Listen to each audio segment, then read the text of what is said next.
Welcome back, first timers. We're getting ready for grilling season, and we've seen all kinds of advertisements for the super popular and highly touted Nomad Smoker and Grill. While that grill is supposed to be the best, most premier portable smoker and grill on the market, it also comes with a hefty price tag of about $700. So today we're going to be testing what we think could be a suitable alternative coming in at less than 1/10 the cost. Let's get ready to grill some meats.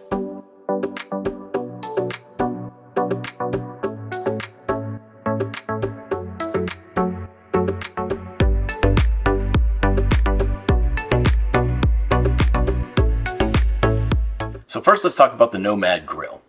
The Nomad Grill comes in about $700, and we're going to cover some of the other key features that has, and then that way we can compare it to what the Expert Grill is bringing to the party. The Nomad Grill weighs in at 28 pounds with the one grill grate. You can buy a second optional grill grate for about $150 or $160. That'll increase the weight from 28 pounds up to 31 pounds. When you have both grill grates, the Nomad Grill is 425 square inches of cooking space, and the dimensions are 13.5 inches by 20.5 inches.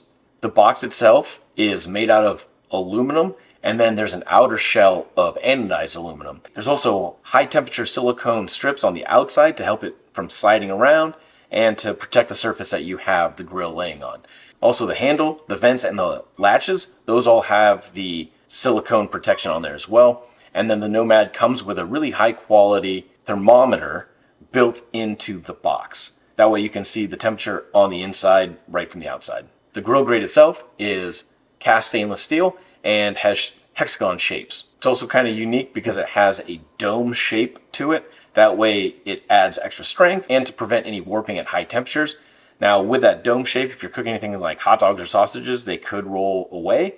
However, you can use the grill grate upside down, and then it creates a basket effect. Another cool feature of the Nomad is that it has magnetized grill grates. So the grates will hold in place when you're opening and closing the entire grill, or when you're moving around, it's not going to be rattling and annoying while you're driving somewhere. The grill also ships from Texas and has a limited lifetime warranty. Now on the flip side, the Expert Grill has significantly less information available online and on the box. I was only able to find this grill through a Reddit post. Even when you try and look it up or search it on Walmart website, it's a little bit hard to find. So we'll leave the link that I used below, and then also you could search the name as long as it's exact, and possibly the product number on the Walmart website. And yes, we got this directly from Walmart.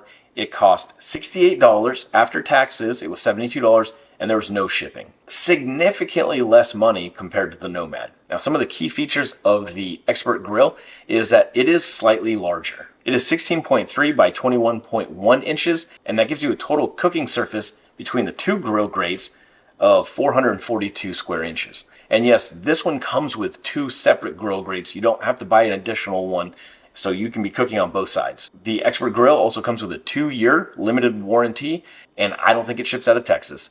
Also, it doesn't specify what kind of metal or material it's made out of. It just says that it is powder coated and black. Now, let's open this box and see what's inside. Oh, I'm gonna need some help lifting this guy out of the box. Oh, It's a team lift. I got this thing packed in here pretty well, actually. It's a lot bigger than I imagined. That's what she said. It is definitely heavy. It says 22 pounds. It does have some oomph to it. I'm going to let you keep going. I'm going to go step over here, but the first thing I noticed for sure, the box, it does come very well packaged in there, and it's protected on all sides with additional cardboard protection. Feels pretty substantial. There's maybe a couple little dings on it, but you know, nothing too serious. Open her up.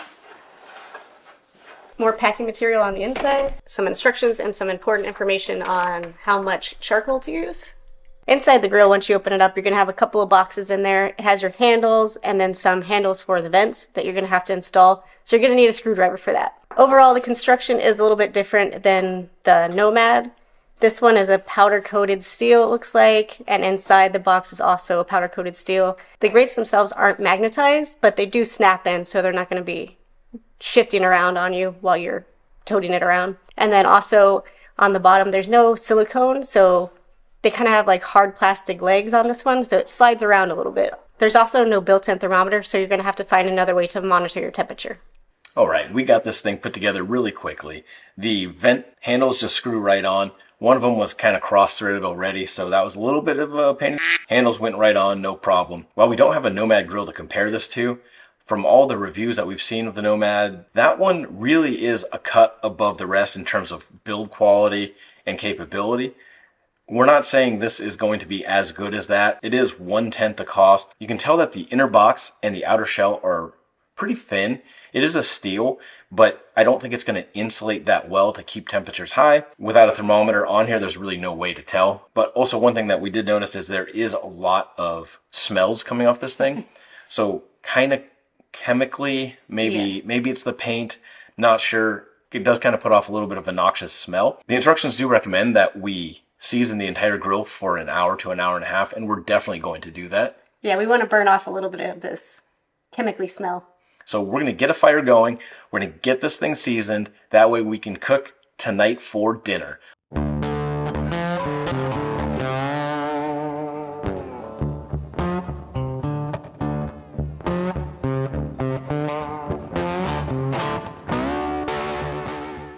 We're going to let this fire burn down for the next hour, hour and a half. We'll check back with you soon. One thing that I was really concerned about was the thickness of the outer shell. I was worried that the outer shell was going to get really, really hot. Against what the instructions say, and I definitely do not recommend you doing this, I went ahead and touched the outer shell, and while it is warm, it's not that bad. Between the inner box and the outer shell, not a lot of heat coming out the sides or even on the bottom. The handle isn't hot either, so we don't have a thermometer to measure the internal temperature. The only thing we have is a thermometer gun. I know it's not going to be as accurate as a barbecue grill, but at least we can get a general reading of the temperature inside once we've closed it up like this.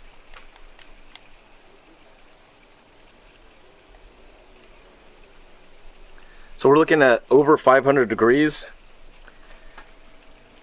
based on this gun. And for the external temperature, we're looking at 235 degrees. So again, warm, but not overbearingly hot. We have this thing on a plastic camping table, and there is some warping just where the seam is. So on the bottom where the seam is, it's getting a little bit more heat, and we're getting a little bit of warping here. Other than that, not too bad. Would recommend, if you're going to put this on a plastic table, maybe have some wood or something down to protect it from warping like this. The meat is still on the grill. It's extremely cold today. We're in the high 20s and it is super windy. So trying to get that heat up was a little bit of a struggle, and right now what we decided to do is close up the grill and kind of use it more as a smoker right now to try and retain some of that heat. I don't fault the grill for that, because this is unusually cold and extra windy today. I don't think any charcoal grill would be doing that well right now in the current weather conditions that we're experiencing. With that said, what do we think about this grill? Now, while there's a lot of similarities between this and the Nomad grill, there are a whole lot of differences. Number one being the price. Hands down, it is significantly less expensive, 1/10 the cost, to go with the Expert grill over the Nomad grill. If you're trying to get into a portable grill that folds up like a suitcase, you can travel with it, and you're going to be able to cook meat and smoke meat, and price is a factor, I would 100% go with the Expert grill. It meets all the intent, it has the same form and function as the Nomad grill, and it is significantly less expensive. Another really cool perk of this grill is that it does have multiple vents, so you can offset the vents and get the smoke to go from one side to the other. It's really functional that way. What's also really on point with this thing is the searability. Searability? Yes, the searability. So we're getting a really nice sear on these steaks. Like I said, the temperature is so cold right now that I think it's struggling a little bit, but I'm still getting a nice crispy, crunchy edge on the ribeyes that we're doing. And it looks like that meat is taking a whole lot of that smoke. It's really getting infused. We're using charcoal briquettes, but then I also added some cherry wood. I was going to use oak, couldn't find any right now. So we're using the cherry. It's producing a lot of smoke, and a lot of that smoke is getting just trapped right in the meat. So I'm looking forward to this. However, it definitely doesn't have the build quality of the Nomad Grill. I mean, that's without question. It doesn't have the same functionality. There's no onboard thermometer. It doesn't snap into place, and these grill grates actually have a hard time staying in place. So just be aware that if you're moving this thing around or opening and closing it, those grill grates are going to fall out. And don't drop them, right? Definitely don't drop them. I dropped one of them on accident, and it chipped the coating off of the grill grate. The coatings aren't that strong. Powder coating on the outside has some scratches and imperfections already. For the price point, I would go with the Expert Grill over the Nomad, but that's strictly based on price. Would I be willing to spend $700 for the souped up premium version? No, I wouldn't. I definitely would not. I love what Nomad's doing. It's a beautiful product, and I think it has some of the greatest innovations in portable barbecue grilling that I've seen ever. But I just can't. I can't justify $700. That's a lot of money. Yeah, you can get 10 of these. You can use one. Throw it away. Or give it to a friend. Let us know in the comments below if you would rather go with the Expert Grill from Walmart for $68 or the Nomad Grill for $700. But we'll drop a video clip of the meat once it's done. And if you like this video, check out this video right here where we did another product review for the first time. Thanks again for following along in this episode, and join us next time when we try something else new for the first time. Don't forget to like, comment, subscribe. First timers. High five.